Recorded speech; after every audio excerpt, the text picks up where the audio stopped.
कि भैया आप श्लोक नहीं बोलते कथा में। एक व्यक्ति ने दूसरे से पूछा कि भैया तुम श्लोक नहीं बोलते कथा में, क्या बात है? बोले जा बताओ जब भागवत कहाँ की आए? बोले उस लोक की। तो बोले जब जब भागवत उस लोक की आए तुम्हें श्लोक को करने का, वो लोक की सोचो तो ऐसी बात बना दो। तो अपन तो भैया क्योंकि श्लोक सुनने का ही फल है। भागवत जी के जो 18,000 श्लोक हैं इनको सुनोगे तो ही पुण्य मिलेगा। यहाँ तो हम ये वाचन करके कथा सुना रहे, पर असली फल तो है 18,000 श्लोक सुनने का। तो 18,000 नहीं सुन पा रहे तो कुछ श्लोक सुन लो, तो बढ़िया सुने आप, बढ़िया भाव से ठाकुर जी के श्लोक सुने। नंदस्त्वात्मज उत्पन्ने जाता लादो महामना, नंदस्त्वात्मज उत्पन्ने जाता लादो महामना, आहूय विप्रांति गज्ञा स्नाता सुचिरलंकृता, नंदस्त्वात्मज उत्पन्ने आभासे स्वस्तयो जात कर्मात्मजस्वै, भासे स्वस्तयो जात कर्मात्मजस्वै, कारयामास प्रतिपत् देवार्चनं तथा, नन्दस्वात्मज उत्पन्ने जाता लादो महामना, वेणूनां नियुते प्रावा विप्रेभ्यः समलं प्रति, वेणूनां नियुते प्रावा विप्रेभ्यः समलं प्रति, विलासीन सप्त नन्दस्वात्मज उत्पन्ने जाता लादो महामना, नन्दस्वात्मज उत्पन्ने जाता लादो महामना। सुखदेव जी क्या लिख रहे हैं? बोले नंदस्त्वात्मज उत्पन्ने जाता लादो महामना। बोले नंद के यहाँ कौन हुआ है? बोले नंद के यहाँ लड़का नहीं हुआ, न लड़का हुआ है ना बेटा हुआ है। फिर बोले कौन हुआ? बोले नंदस्त्वात्मज उत्पन्ने, आत्मज का प्राकट्य हुआ है नंद बाबा के यहाँ। आत्मज माने आनंद। आनंद ने नंद बाबा के यहाँ जन्म लिया है, प्रकट भय है भगवान आनंद रूप में। क्योंकि आनंद दिखता नहीं है। आनंद की परिभाषा रहती है कि आनंद महसूस किया जाता है, आनंद दिखाने की चीज नहीं होती। सुख में और आनंद में फर्क होता है, सुख में और दुख आनंद में फर्क होता है। जैसे सुख है और दुख है ये व्यक्ति के दिख जाते हैं, ये स्वभाव में दिख जाते हैं व्यक्ति के सुख और दुख। जैसे किसी को अच्छी करोड़ों की लाट लग गई हो, व्यक्ति को गड़ा हुआ धन मिल गया हो, तो उसके चेहरे पर अलग ही रौनक होगी, वो प्रसन्न रहेगा। आप पूछोगे भैया इतने प्रसन्न काहे हो? वो कहेगा भैया लॉटरी लगी है करोड़ की। माने चेहरा देख के पता लग जाएगा कि इसको कुछ फायदा हुआ है। सुख का पता लग जाता है, दुख का भी पता लग जाता है। कई लोग बैठे हैं मुंह बनाए, अलग दिख रहा है कि इनको कोई परेशानी है।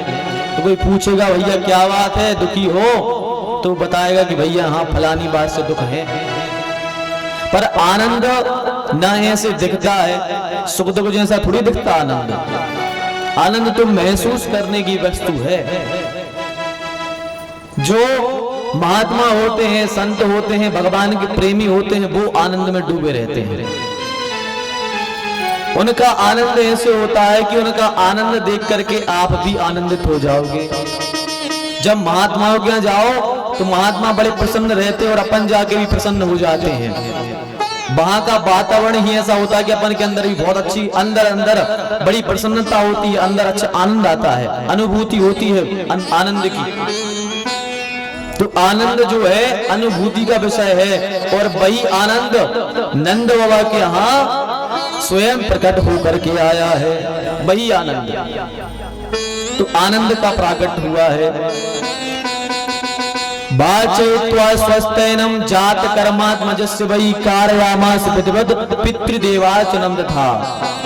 नंद बाबा के यहाँ जब लाल का जन्म हुआ तो उन्होंने पितरों का ध्यान किया, पितरों का पूजन किया, अपने पितरों का स्मरण किया, पूजन पाठ किया, दान दिया है। जब ये सब कर लिया तो अब गांव के नारी पुरुष गोप ग्वाल सब तैयार हो करके आ रहे हैं। सब ने बढ़िया बढ़िया अच्छे बड़े बड़े 84 गज के लहंगे पहने।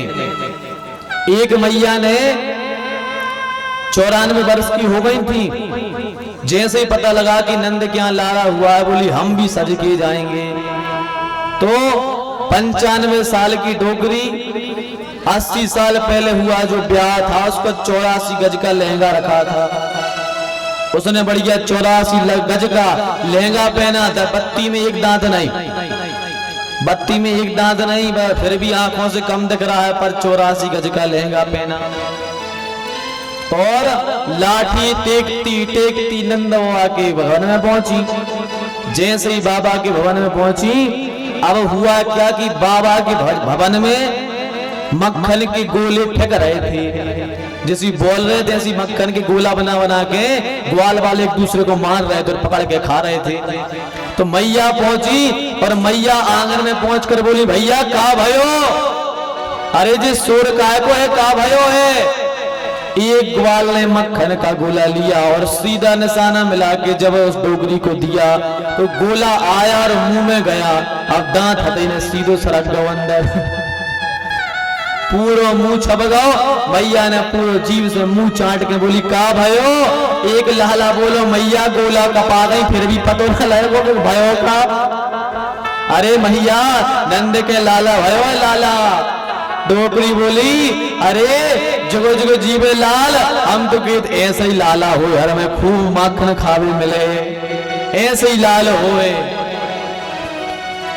सब ग्वाल बाल बड़े सज सज के आए हैं, बूढ़े बूढ़े भी, कन्याएं भी, कुमारी भी, सब सज सज के आई हैं नंद बाबा के उत्सव में, क्योंकि सबके आनंद का विषय है, भगवान प्रकट हुए हैं।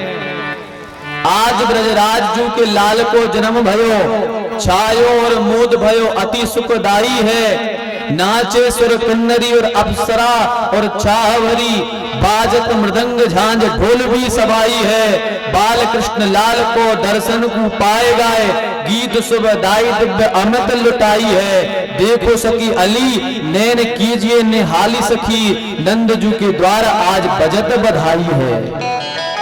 बधाई बज रही है नंद बाबा के यहाँ, सब बढ़िया बधाई ले रहे हैं। जैसे ही नंद बाबा के यहाँ लाला का जन्म हुआ, यह समाचार बरसाने पहुंचा।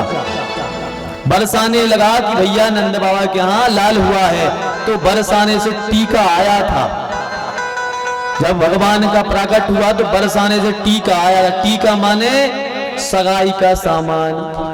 हाँ, नंद बाबा और ब्रजराज जी ये दोनों की मित्रता थी, अच्छी मित्रता थी।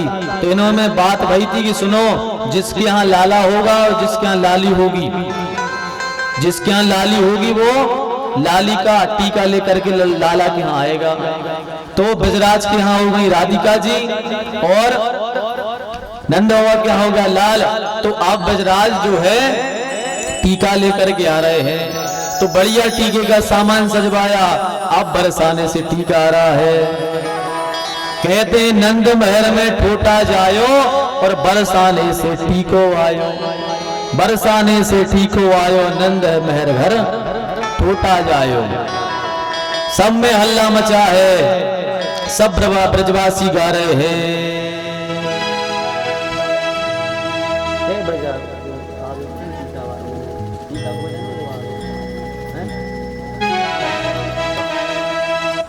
तो बढ़िया टीका आया है ब्रजराज के हाथ से।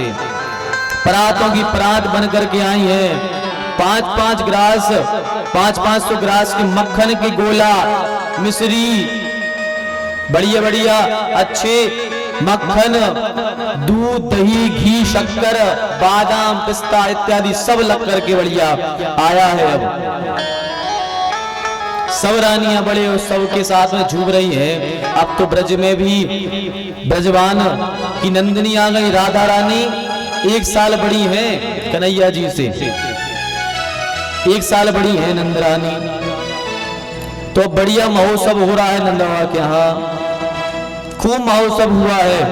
अब एक दिन क्या हुआ, महोत्सव चलते चलते 6 महीने बीत गए। जब इतना समय हो गया, नंद बाबा को याद आया कि भैया चलो अब कर्जा दे आए। कंस को कर्जा देना पड़ता था, पहले छोटे छोटे राजा बड़े बड़े राजाओं को कर्जा देते थे।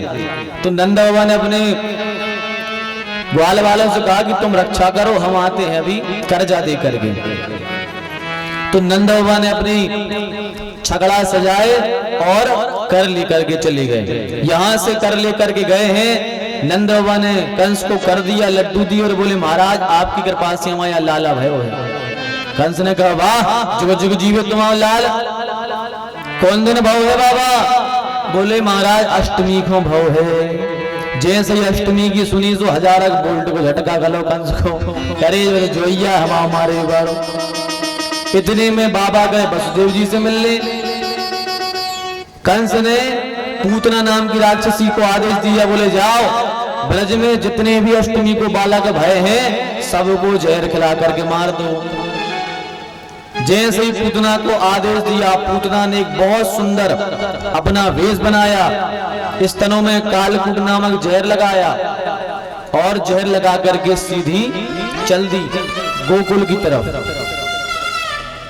ये पूतना कौन है? ये वासना है, ईर्षा है। पूतना कौन है? वासना और ईर्षा। माने जब आपके हृदय रूपी गोकुल में कृष्ण रूपी आनंद का प्राकट्य होता है तो ईर्षा रूपी पूतना अवश्य ही आती है। कैसी ईर्षा? ईर्षा लोग जो करते हैं एक दूसरे को देख करके, जैसे कोई बड़ा खुश हो, किसी के यहाँ धन धान्य खूब आ रहा